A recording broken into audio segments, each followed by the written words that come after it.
Good morning. I'm Dr. Melanie Ohm, the Director of the Cultural Arts Coalition and Adjunct Faculty in Music here at Chandler Gilbert Community College.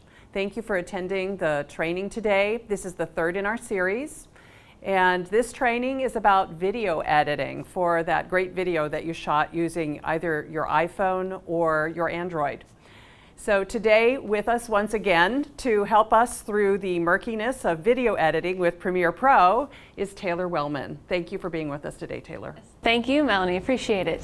So welcome to Video Editing 101. Today we're going to be focusing on working with Adobe Premiere Pro. You may not be a pro at the end of this class, but at least you'll know the tools and you'll have the confidence in order to edit your videos. So before you even open the software, you want to make sure that you have all your assets organized. And so you want to create a project folder, perhaps name it Human Rights Project. And then you're going to want to have inside of that project folder your footage folder where you put all of your footage in there. You're going to want to have an audio folder. That's where you could put your voiceovers or sound effects or background music that you're going to be using. Then you want to have a graphics folder. That could be any, images that you got from stock images, or it could also be any graphics that you created using Adobe Photoshop or even Canva.com. And then you want to have a projects file folder. This is where you're going to save your project file from Adobe Premiere Pro, and where you'd want to save, if you were daring enough to take that next editing step, any type of projects from Adobe After Effects. And so keeping things organized is really going to help you just be successful throughout this editing journey. And make sure you also have the most up-to-date version of the Adobe Creative Cloud. You'll know if you need an update by looking at this symbol. If you see that there's a red dot next to your Creative Cloud image, then that means there's some updates. And the beauty of being a part of the Creative Cloud is that you always have the most up-to-date software. You're going to have the latest and greatest tools, and you're also going to have fixed bugs. And so if there were any bugs with the software, if you have the most up-to-date version, you're less likely to experience those bugs.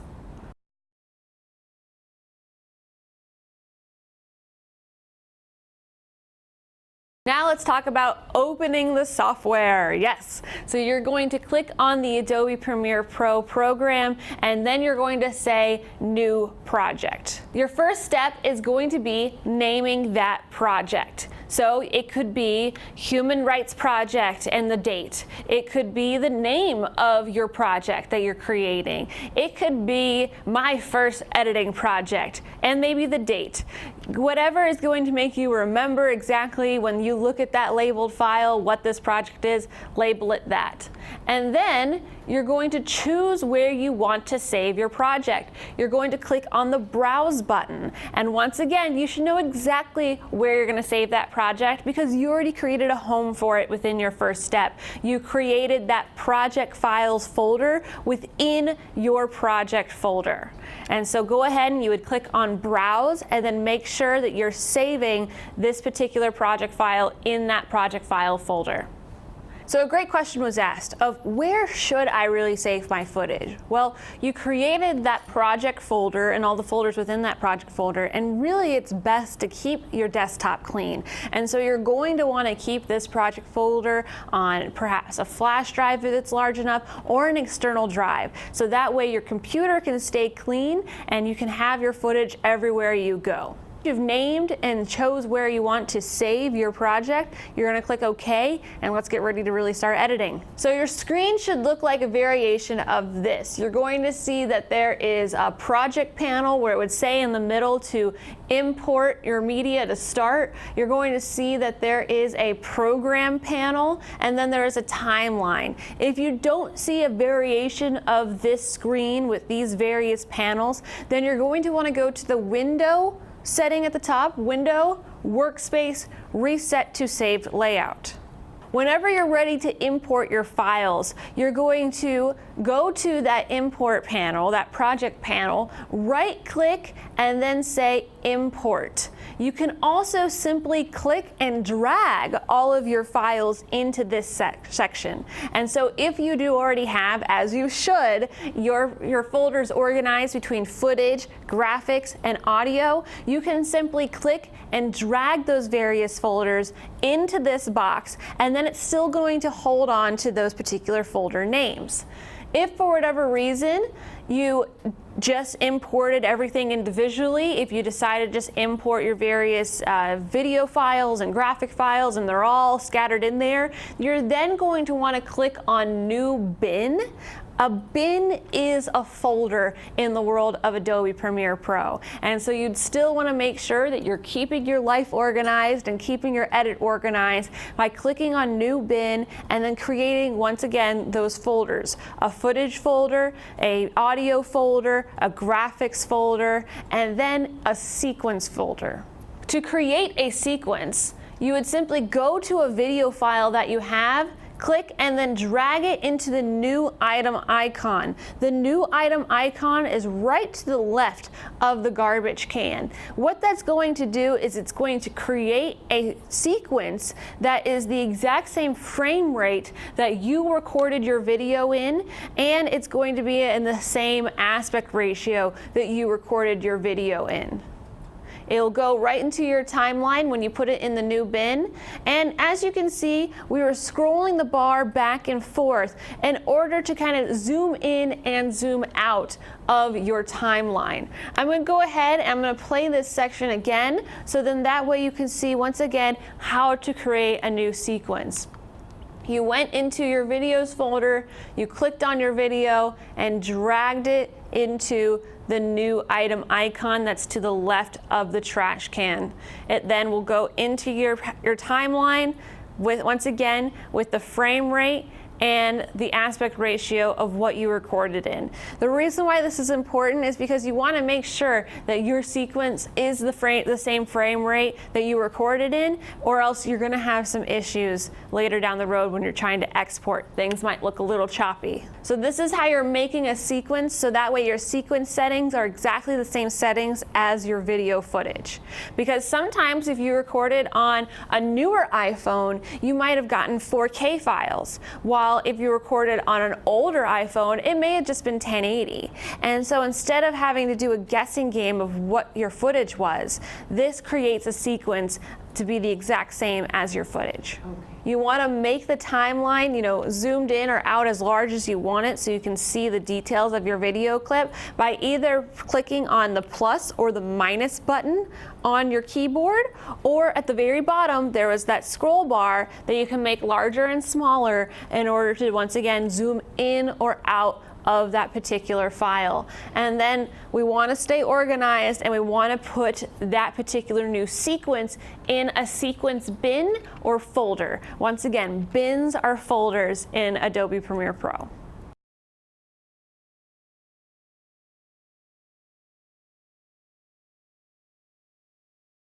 So you'll see that there's a different image icon when it has the folder, and the sequence is going to be named the same thing as that video file. You can always rename your sequence. If you want to rename it as main timeline, or if you want to rename it as, master editing sequence, you totally can rename it. However, for that first time when you're creating that sequence, it is going to take on the name of that particular video file. Now, this is definitely something you want to remember. Save plenty and save often. Even though we just saved our project file and we only did one step, you want to make sure that you're saving on a regular basis. You never know when the power is going to go out, when your computer decides it wants to take a lunch break. Be safe than sorry, and just go ahead and save on a regular basis so you don't miss out on your hard work. So if you're wondering how to save your files, you're just going to go to the top on File and click on Save, or Control-S for PCs, Command-S for Macs. And then when you're ready to review some of the editing that you've already done, you just simply click on the space bar and it will play what you have on your timeline. So let's talk more about editing. you'll know what panel you're in because there's going to be a thin blue line around your panel. This is important to know because sometimes you want to play your video like we just said by pressing the space bar. However, if you don't have your timeline selected, if you don't see the light blue line around your timeline, you're not activating that panel. And so just make sure that you click into your timeline panel before pressing spacebar. So once again, I'm just going to replay this one more time. You can see as you bounce around that there's a thin blue line highlighting the different panels. And so if you want to play your timeline, you need to make sure that you have activated and you're on the timeline panel. So to cut and mix up your editing, you're going to use the C on your keyboard in order to bring up your cut tool. That you'll see a little razor blade. You can also see the razor blade on the side with your tools. But to make things simple, just go on your keyboard, press C, you'll see that you'll have a little razor blade, and then you can go through and start cutting, putting cut marks in your footage. Then you can click on V. V is then going to bring up your selector tool. That's your little pointer. And that's where you can then click on a portion and delete it. Or you can click and move it behind where you just had created another edit. So those are the two most important keyboard tools to remember. That's the two most important keyboard tools to remember. C, which will bring your razor blade to cut things up, and then V, which will bring up your selector tool to then be able to select items and move it around. And once again, if you want to delete something you've selected, just go ahead, use your selector tool, click on it, and then press delete. To add other items into your sequence, you simply go back to your project panel and then drag it into your timeline. If it's an audio like this is, you're going to need to make sure that you're putting it on an audio line. You can see here that there's automatically 3 audio lines. And so you just click and drag your audio into your audio line. You're going to see if it was another video clip, then you just click and drag it into one of your video lines. And whatever is on the top is going to be seen. So let's say you clicked and dragged a video on top of your video, the most top video is going to be what's shown. And so if you want to show it after the fact, you need to make sure that it's shown after and you put it at the end of your video footage. Whenever you want to trim things up, like I said, you can use the C in order to literally cut it and then the V to delete things, or you can just go to the end of an item like a music track and then you'll see a bracket that will then grab it and you can push it to where you want that particular item to finish. So once again, you can simply click and push things to be where you want them to be. To add audio transitions, you're going to want to go to the effects panel, which will be found within your project panel. You'll see at the top there's effects, and then there's going to be a folder that says audio transitions. Depending on the transition, you might choose that you want to have a constant power fade, or you might want an exponential fade. And if this is the end of a track or the end of your video, you would want to use an exponential fade. That's then going to make it completely draw out until it closes. And so, once again, you always want to make sure that you're adding transitions where appropriate. In this particular example, we're talking about closing up this track and using an audio transition. That's where, once again, we're going to go to our effects panel, click on our audio transitions folder. I'm going to find the exponential fade and put that at the end of my music track. Let's say I had 2 different videos that I wanted to cross together. Then I'd be going to my video transitions folder. So if for some reason it's hidden, you're going to want to click on these 2 arrows that you see to the right. It's always going to be within your project panel. And you're going to click on these 2 little arrows to see more, basically. Okay. And then you're going to make sure that you click on effects. Within the effects, that's where you're going to see all the fun stuff, like video effects, video transitions, audio effects, and audio transitions. So you're going to click and drag your audio transition to the end of an audio clip. If you're unsure if it really got added to your sequence, that's where once again you're going to want to use that zooming in tool, where you're going to either use the plus or you can use the bar at the bottom of your timeline to zoom into your timeline and make sure that you did add that transition. So audio transitions can only be added to your audio lines, and so you want to make sure that when you're clicking and dragging your items that you're staying on your audio line, because it's not going to put an audio transition on video. Vice versa, if you had a video transition, you can't put it on audio, and so you got to make sure that you're clicking and dragging it onto your video section within your timeline.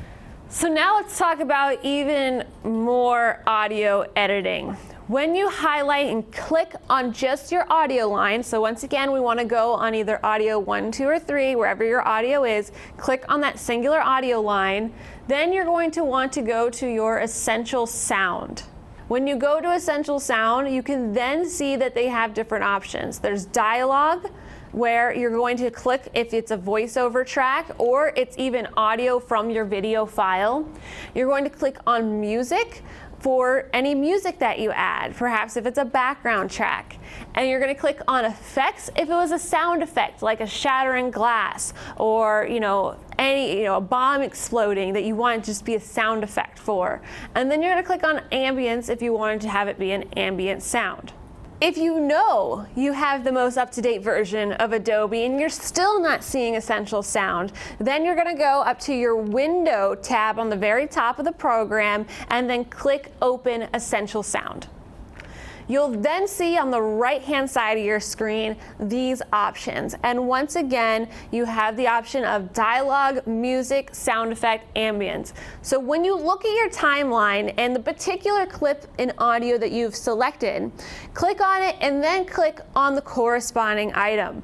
In our particular example we have here, we put a music track in. And so for this particular example, we clicked on music. That is then when you can select what kind of music is it. Do you want it to be something that's powerful or do you want it to be something that's subtle in the background? For this particular example, we selected background music because we want to make sure that it has an even sound, an even level throughout the track. However, it's not going to be overpowering, and so it's going to be leveled down to be background music. We can then also adjust the levels even more so at the bottom. Let's say for another example that we want to essentially sound and enhance our dialogue. You would then click on dialogue, and then at the top you can choose, is it a male voice? Is it a female voice? Is it supposed to sound like it's close up? Is it supposed to sound like it's far away? Did you want it to sound like it's through a speaker? That's where you can select those different presets and then even do some other basic audio editing to your dialogue, like eliminating hiss. Sometimes when you're recording, there's just that annoying hiss in the background or there's some more noise. You can make those subtle adjustments in your Essential Sounds editing suite to make your audio sound that much better. The ducking aspect on your Essential Sounds is if you're going to be having voiceovers in and out of your particular production. If it's not going to be a constant voiceover with a constant background music, the ducking's going to analyze those waveforms, so then that way it will know to spike up or to come down for those particular voiceover tracks. So if you're doing a music video, then you're not necessarily going to need the Essential Sounds because you want to keep that music powerful throughout. And that's where then you would just make sure that that audio level is adjusted to the level that you want it to be. The Effect Control panel is where you can adjust the position of items. In this particular example, we're going to be adding some text graphic. So once again, when we add things to our timeline, we click, we drag it into our timeline. And since this was a text graphic, we're going to just have it sit on top of our particular video. It's just going to get dropped where it was created within Photoshop. But let's say now that we've seen it on our actual video file, we want to make an adjustment of where it really is. That's where you can go to your Effect Control panel and change the position. You can even change the scale. You can change the opacity, whether you want it to be, a full 100%, or if you want it to be slightly blended, so maybe bring it down to 75 to 50%. You're able to change the rotation. Let's say you wanted this particular graphic to be at a 45-degree angle. You can rotate and you can manipulate the look of your graphics in your effects control panel. The effects control panel for audio aspects is also where you can make adjustments to your audio levels. So effect control panel is really where you're going to go whenever you need to make an edit on your particular effects. Let's say you even added an effect to your video. Let's say you added a blur. You would do that by going to your effects panel, click on a particular blur. Once you go to video effects, click, drag that effect onto your video, and then under your effects control panel is where you can control how much of a blur do you want to have on your particular video.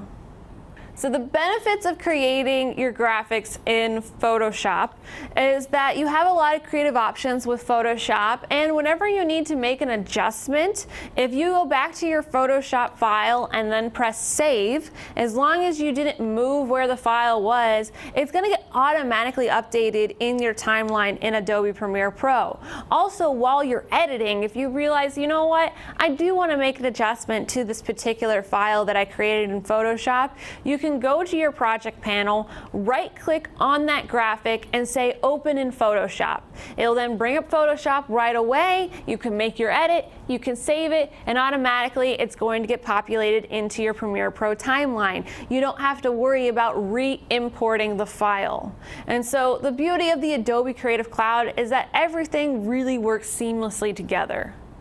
So with your graphic, we put this text graphic in from Adobe Premiere Pro. I used the effects control panel in order to decide where I wanted it. I want this particular graphic to fade in and fade out. You can click on the graphic and then click on Command D for Macs and Control D for PCs. That will create a cross dissolve on either side of your graphic. So then this way it's going to fade in and then it will fade out. If you decide, I really don't want that effect done, then Command Z for a Mac and Control Z for a PC is going to undo any edit that you just did. Control Z and Command Z are really good tools to have because sometimes you did something that you didn't realize you wanted to do and you want to undo it. You can quickly click on Control Z to undo your edit. Now be careful how many times you click it.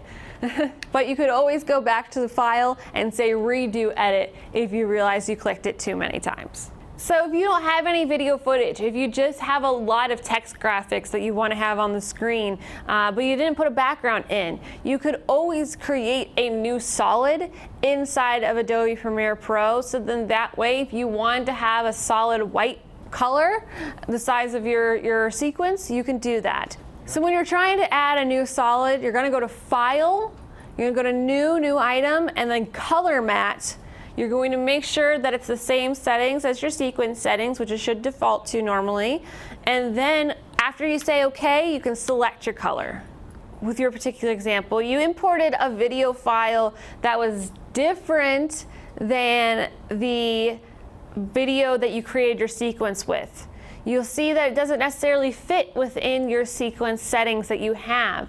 You would then want to go to your effects controls and then scale down that new video to fit within the aspect ratio of the video you created your sequence with. Okay. If you ever did want to change your sequence settings, let's say you realize the sequence settings that you first started with isn't exactly what you want to end with, you could always go to the top and click on Sequence, and then Sequence Settings.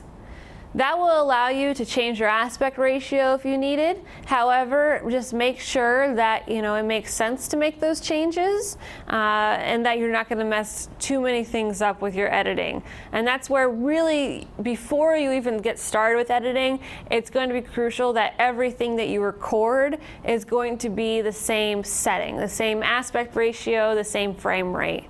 It's going to make things a lot simpler. Let's say you want to add text graphics right inside of Premiere Pro. On the left-hand side on the toolbar is a T for Title Tool. Click on the T to activate the Title Tool, and then click on your project image and add your text. In the timeline panel, move the title to be in the duration space you want it to be in. Then, with the text image highlighted on the timeline, go to the Effects Control panel, and there you'll see that you'll be able to make a lot more adjustments to the text. Highlight over the text within the project, then select different fonts, alignments, change the color, the size, orientation, do whatever you need to do to make that text look the way you want it to look.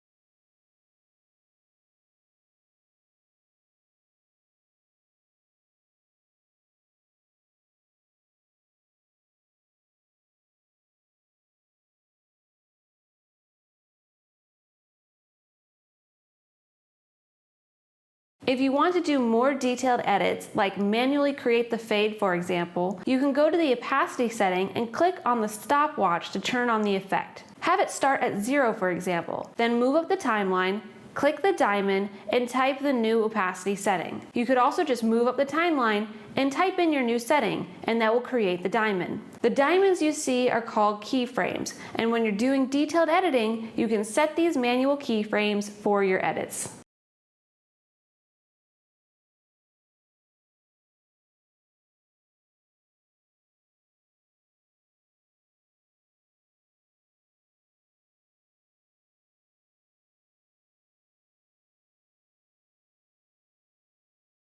Once you've turned on that stopwatch for that particular edit, you don't turn it off and on. If you're going to continue to make edits, you turn on the stopwatch for the first time, then you go to that particular mark, and then you make your edit, and it's going to create a keyframe. You'll know there's various different keyframes when you look at your effects control panel and you see these different diamonds. So even when you're adding a photo, a graphic, that's still going to get put into the video line, and then it's still going to be video effects that you're going to add to it if you do want to add an effect. Even though it's just a still picture, it's still considered a video effect when you add an effect to it. And then also when you want to manipulate it, you're still going to go to your effects control panel, and you'll still see where it says video effects at the top. Even though it's not a video, it's going to be treated like one. Color correction. Sometimes you want to make your images more vibrant. Maybe you want to make them black and white. Maybe you just need to make little adjustments to just make your image look that much nicer. Then you're going to go to the top, click on color. That's then going to bring up your color panel on the right-hand side of your screen, and that's where you can do all your manipulations.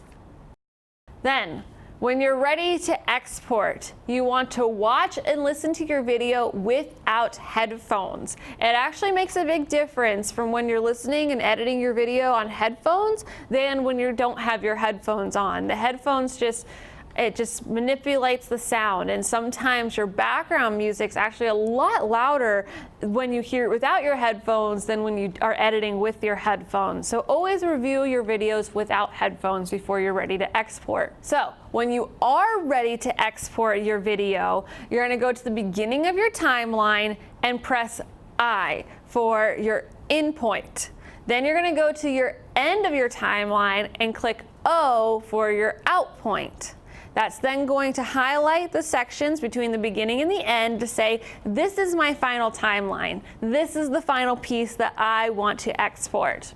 And then you're going to go File, Export, Media. Once again, we want to make sure that we're saving it with the particular name that we want it to be saved, and we're selecting where we want it to be saved. We want to make a folder called Finals or Exports. For your particular codec, you want to make sure that you have it at an H.264. That's normally a good one to export as.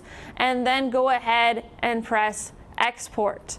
It's then going to export your file and save it to where you selected to save it. So once again, a little closer, your format. H.264 is normally what we would suggest for you.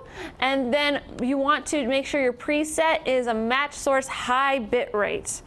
And then go ahead under your output name, Go ahead and choose your output name. It could be Final Responsibility or a Final Human Rights Project or whatever you want to name your video. And then save it in your project folder under a file called Exports or Final Videos. Click Export. So we're going to do a quick recap of things you need to remember. Key things to remember, key panels, your project panel. This is where you're going to be importing all your assets that you're going to be using and working with. You have your timeline panel. This is where all the magic happens. This is where you're doing all your actual editing. You have your effects controls. This is where you're going to control the effects that you put on your video and your audio. And remember, even your photos are considered video. Your effects panel is where you find all of your video and audio effects and video and audio transitions to add. Hotkeys to remember. C is your cut tool. You use your C cut tool that shows you the little, razor blade to go through and make cuts throughout your timeline and throughout your clips. V is your pointer and selector tool. That's where you can then select clips, move them around, select clips and delete them, and you always know when you have a clip selected because it's going to be highlighted in white. Command Z for Mac and Control Z for PC is going to undo any edit you just did. The plus button is going to zoom in and stretch out your timeline so that way you can see more detail. You can see things in seconds and frames if you're trying to make those very exact edits. And then minus is going to shrink down that timeline so that way everything isn't so stretched out and you can see your full project in one view. Command D for Mac and Control D for PC is going to put crossfades at the beginning and the end of a clip.